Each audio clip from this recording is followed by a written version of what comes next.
Hablemos de la demanda y el comportamiento del consumidor. Samuelson, capítulo 5. Para el comportamiento de los consumidores, las economías se basan en la premisa fundamental de que escogen los bienes y servicios que valoran más. Para describir la forma en que eligen se desarrolla el concepto de utilidad, que es la satisfacción con la que los consumidores califican los diversos bienes y servicios.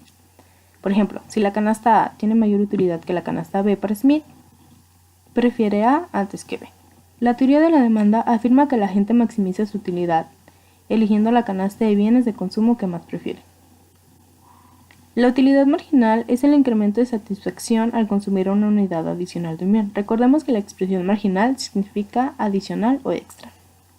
Para explicar la utilidad marginal, digamos, por ejemplo, que consumimos una unidad de helado, que nos da un nivel de satisfacción, pero al consumir una segunda unidad, el nivel total de utilidad se eleva, ya que la segunda le da una utilidad adicional.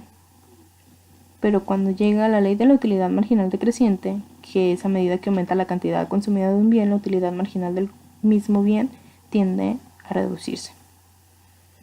Si después de un tiempo usted sigue consumiendo suficiente helado, en vez de añadirlo a su satisfacción, terminará por enfadarle. Veamos la siguiente tabla, en la cual vemos en la columna 2 que es la utilidad total U, que va aumentando a medida que el consumo Q crece, pero se incrementa en una tasa decreciente. La columna 3 mide la utilidad marginal UM como la utilidad adicional que se obtiene cuando se consume una unidad adicional del bien. Tomemos ejemplo cuando consumimos 2, nos da una utilidad total de 7 y para sacar la utilidad marginal utilizamos esta fórmula, que es utilidad total 1 menos utilidad total 2. Si usamos de ejemplo cuando consumimos 2 y nos da 7, al 7 le vamos a restar 4 que nos va a dar 3. Y vamos a verificar la utilidad total, que los bloques muestran cómo va subiendo de 0 a 4, de 4 a 7, de 7 a 9, de 9 a 10. Pero ahí es cuando vemos que se utiliza la ley de la utilidad marginal decreciente con esta curva, que aquí ya no nos está dando una utilidad más. Igual para graficar la utilidad marginal, los bloques deben ser del mismo tamaño que estos y su pendiente siempre tiene que ser negativa. Derivación de la curva de las demandas. Principio equimarginal. Después de explicar la teoría de la demanda, también es cierto que los consumidores tienen un ingreso determinado y enfrentan precios de mercado dados para sus bienes. Y para elegir la canasta de bienes preferida, no esperaría que el último huevo que compra produzca exactamente la misma utilidad marginal que el último par de zapatos que compra, puesto que los segundos tienen un precio mucho mayor por unidad que los huevos. Una regla más apropiada sería, si un bien A tiene el doble de precio que B, entonces compra el bien A solamente cuando la utilidad marginal es al menos el doble de grande que la utilidad marginal del bien B. Podemos expresarla en términos de las utilidades UM y los precios PS, marginales de los diferentes bienes de la siguiente forma compacta, que es esta. Y un ejemplo de cómo terminaría, sabemos que la utilidad del bien 1 es 10 sobre el precio, que sería 2, es igual a la utilidad del bien 2 sobre el precio, que sería 4. Entonces 10 entre 2, 5, 2 entre 4, 3, 5 por 3, 15. Enfoque alterno, efecto sustitución y efecto ingreso. El análisis de la indiferencia en cuestión respecto al efecto sustitución y el efecto ingreso es un cambio en el precio. El efecto sustitución es el factor más obvio para explicar las curvas de demanda con pendiente negativa.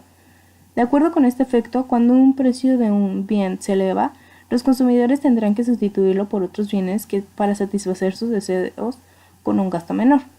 Usemos de ejemplo el café. Si este sube de precio, al momento en convertirse en una bebida más cara, queremos sustituirla por comprar té o bebidas de cola que son costo por lo menos más bajos. En el efecto ingreso, este segundo impacto del cambio de un precio se da en el ingreso real, que significa la cantidad real de bienes y servicios que puede comprar su dinero. El efecto ingreso es el cambio en la cantidad demandada que surge porque el cambio de precio reduce los ingresos reales del consumidor. Lo que nos lleva a otro concepto, elasticidad del ingreso, que denota el cambio porcentual en la cantidad demandada dividido entre el cambio porcentual en el ingreso. Si todo lo demás como los precios permanece constante.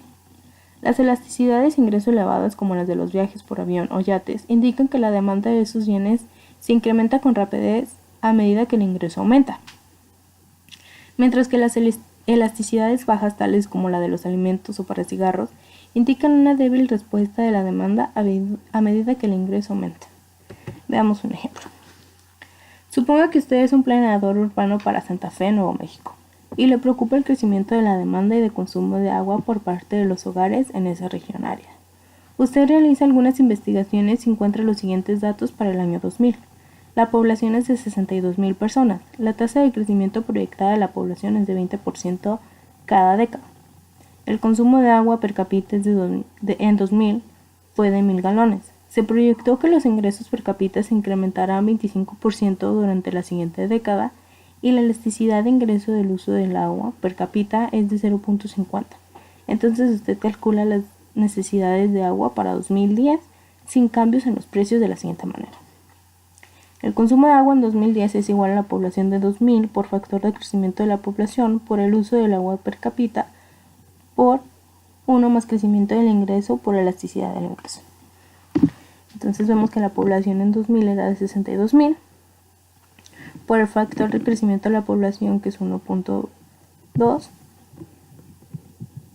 y es el 20 pero por cada década por el uso de agua per cápita que fue de 1000 por, abrimos paréntesis, 1 más el crecimiento del ingreso que es 0.25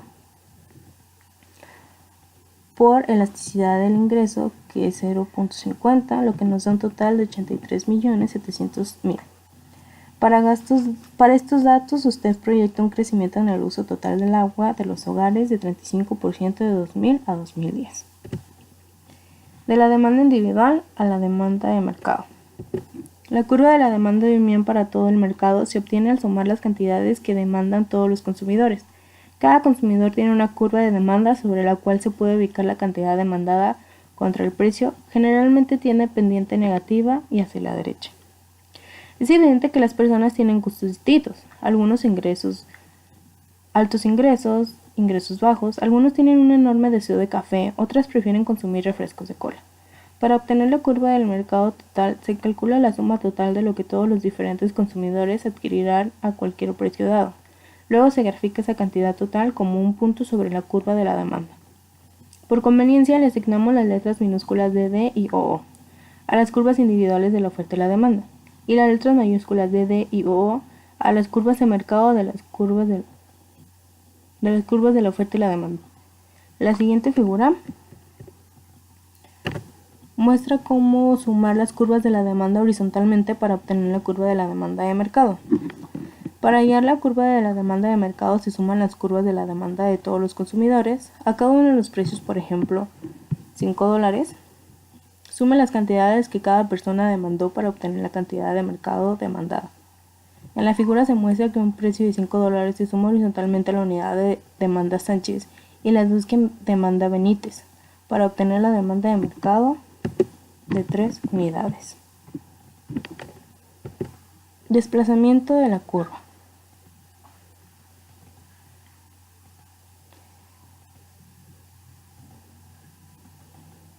Los cambios en el precio del café influyen en la cantidad demandada de café. Un aumento en el ingreso tiende a acrecentar la cantidad de bienes que los consumidores están dispuestos a adquirir. Los satisfactores de necesidades tienden a responder menos que la mayor parte de los bienes a las modificaciones en el ingreso, mientras que los lujos tienden a responder más al ingreso. Existen algunos bienes anómalos a los que se conocen como bienes inferiores, para los cuales las compras pueden reducirse a medida que los ingresos aumentan, porque la gente puede sustituirla por otros bienes más deseables. Los huesos para sopa, el viaje en autobús entre ciudades y los televisores blanco y negro son ejemplos de bienes inferiores. La curva de la demanda se desplaza cuando varía el ingreso o los precios de otros bienes. En la figura se muestran los cambios en los factores que afectan la demanda, dado los ingresos de las personas y los precios para otros bienes. Es posible trazar la curva de la demanda de café como D, que es esta. Suponga que ese precio y la cantidad se ubican en el punto A. Suponga que los ingresos se elevan mientras que los precios del café y de otros bienes permanecen sin cambio. Como el café es un bien normal con una elasticidad de ingreso positiva, la gente aumentará sus compras en el mismo. De ahí la curva de la demanda de café se desplazará hacia la derecha, donde A indica la muestra cantidad demandada de café. Si los ingresos cayeran, entonces se desplazaría una reducción en la demanda y en la cantidad que se compra. Este desplazamiento hacia abajo se ilustra en la siguiente. Aquí. Sustitutos y complementos. Un precio más alto para la carne aumentará la demanda de sustitutos tales como el pollo.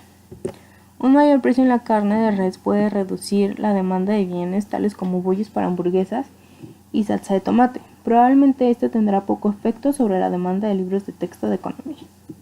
Se afirma que la carne y el pollo son productos sustitutos porque si uno aumenta el precio del bien A, aumenta la demanda del bien sustituto B. Las hamburguesas y los bollos, o los automóviles y la gasolina, por otro lado, son productos complementarios. Se les denomina complementos porque un aumento en el precio del bien A provoca una caída en la demanda de su complemento del bien. Por ejemplo, si utilizamos el ejemplo de las hamburguesas, sus complementos serían el jitomate, la lechuga y la cebolla.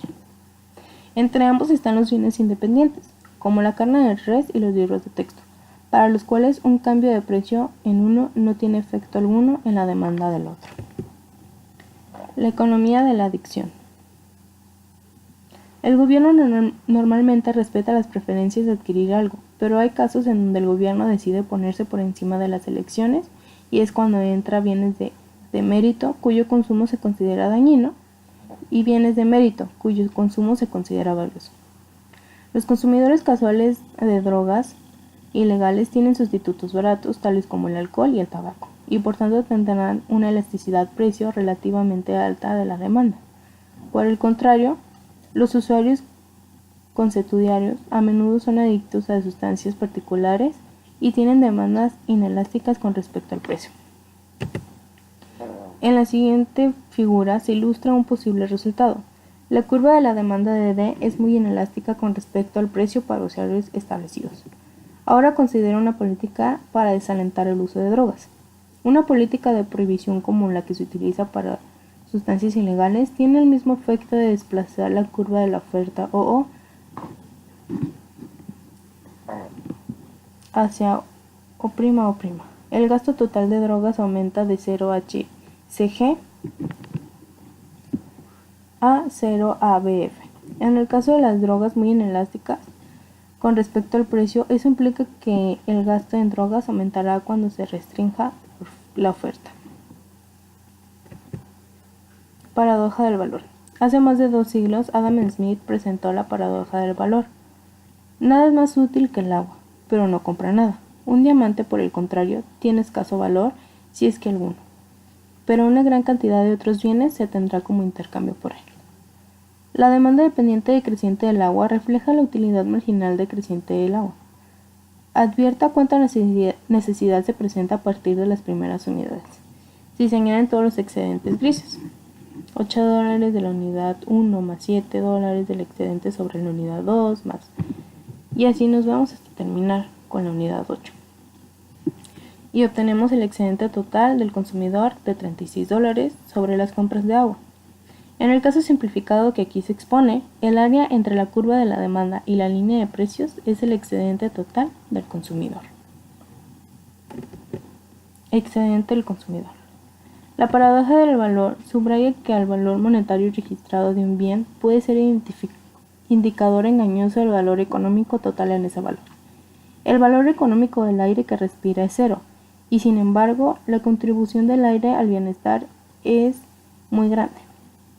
La diferencia entre la utilidad total de un bien y su valor total de mercado recibe el nombre de excedente del consumidor. Cuenta con un excedente del consumidor básicamente porque paga la misma cantidad por una unidad de un bien que compra desde la primera hasta la última. En la siguiente figura se muestra el concepto del excedente del consumidor, donde el dinero proporciona una herramienta útil para medir la unidad. La curva de la demanda mide la cantidad que pagarían los consumidores por cada unidad consumida. El área total situada debajo de la curva de demanda, 0 REM, muestra la utilidad total que reporta el consumo de agua. Al restar el costo del mercado del agua para los consumidores, 0 NEM, se obtiene el excedente del consumidor generado por el consumo del agua, presentado como el triángulo NER. Muchas gracias, esto sería todo.